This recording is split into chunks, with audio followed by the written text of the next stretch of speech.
Assalamualaikum warahmatullahi wabarakatuh, sahabat sekalian, kembali lagi di channel Atta Bik Muhammad.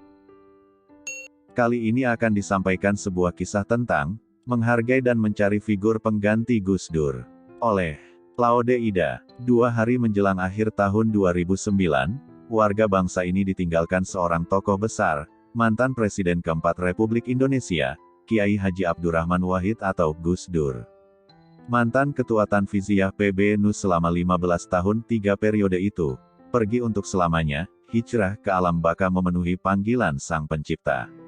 Yang merasa kehilangan atas kepergian Gus Dur, tentu bukan saja kaum Nahdien, warga Nahdlatul Ulama atau NU, melainkan juga banyak pihak, utamanya bagi pencinta tegaknya nilai-nilai pluralisme di negeri ini. Bahkan, pada tingkat tertentu, ada kalangan minoritas yang sedikit gelisah, lantaran membayangkan suasana psikologis yang bukan mustahil akan berbeda pada era pasca Gus Dur. Suasana kejiwaan sosial seperti itu memang wajar.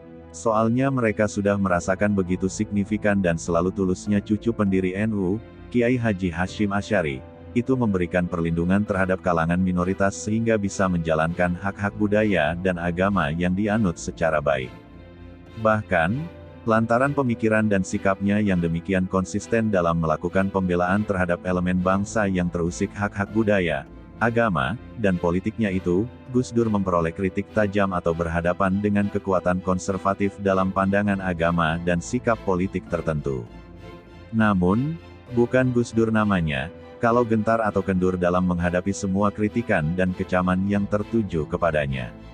Sebaliknya, ia semakin gigih dengan memperoleh dukungan luas baik dari elemen-elemen masyarakat demokrasi di Indonesia, maupun mancanegara.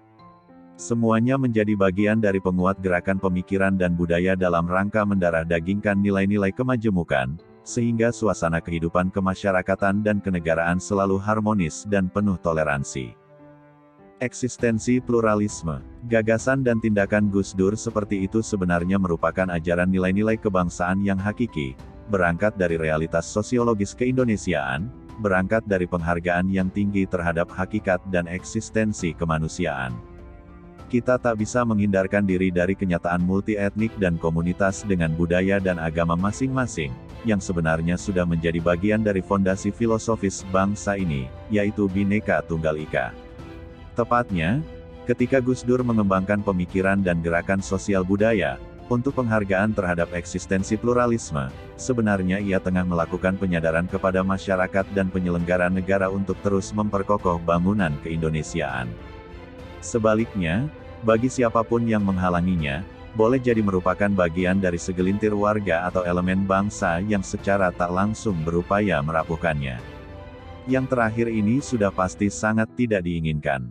Pemikiran kebangsaan dan perjuangan Gus Dur itu, sudah sangat jelas dan seharusnya menjadikan rujukan bagi penyelenggara negara, dan atau siapapun yang berperan di ranah publik.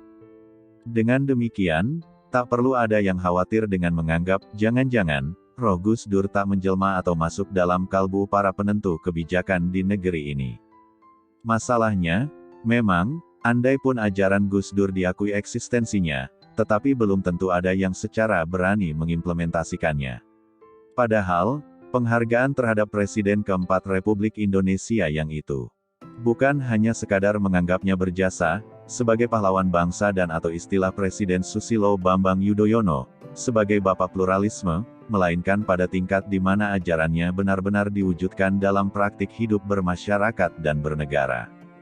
Tanpa itu, berarti sama halnya dengan mengabaikannya, hanya menjadikannya sebagai pelaku sejarah sosial dengan pemikirannya yang selalu menarik untuk dikaji, tetapi sulit atau luput diaplikasikan. Kekhawatiran seperti itu, pada dasarnya juga beralasan. Mengapa? Pertama, tindak lanjut perjuangan Gus Dur memerlukan figur berkarakter di mana, kalau mau jujur diakui, hingga sekarang kita masih sulit menemukannya. Kita memang memiliki banyak tokoh yang menonjol dengan kapasitas individu yang kuat. Akan tetapi, satu, jarang yang memiliki keberanian untuk secara progresif tampil melawan arus, berkorban untuk sebuah idealisme bernilai kerakyatan dan kebangsaan, dan dua, memiliki basis budaya dan massa yang jelas sebagai modal sosial dan backup politik. Gus Dur merupakan sosok pemikir Islam, aktivis dan pejuang yang tanpa ragu berjuang untuk tegaknya kebenaran dan keadilan, dengan dukungan kapasitas individu dan basis sosial politik yang jelas, yaitu NU. Di mana semua itu menjadikannya disegani oleh kekuatan-kekuatan konservatif yang berupaya mengganggu atau menghalanginya. Kedua, agaknya jajaran NU sedikit terlambat dalam mempersiapkan sosok pengganti Gus Dur. Barangkali pada saat posisi NU di bawah pengaruh Gus Dur begitu menonjol, para tokoh lain di jajaran NU lebih menikmatinya ketimbang merancang skenario generasi atau sirkulasi elit dari NU untuk bangsa secara berkelanjutan. Gus Dur sendiri, dengan segala kelebihannya, terkesan mencengkeram NU untuk tetap berada di bawah kekuasaannya, sehingga, secara langsung ataupun tidak langsung menghambat peluang munculnya figur-figur alternatif dari NU.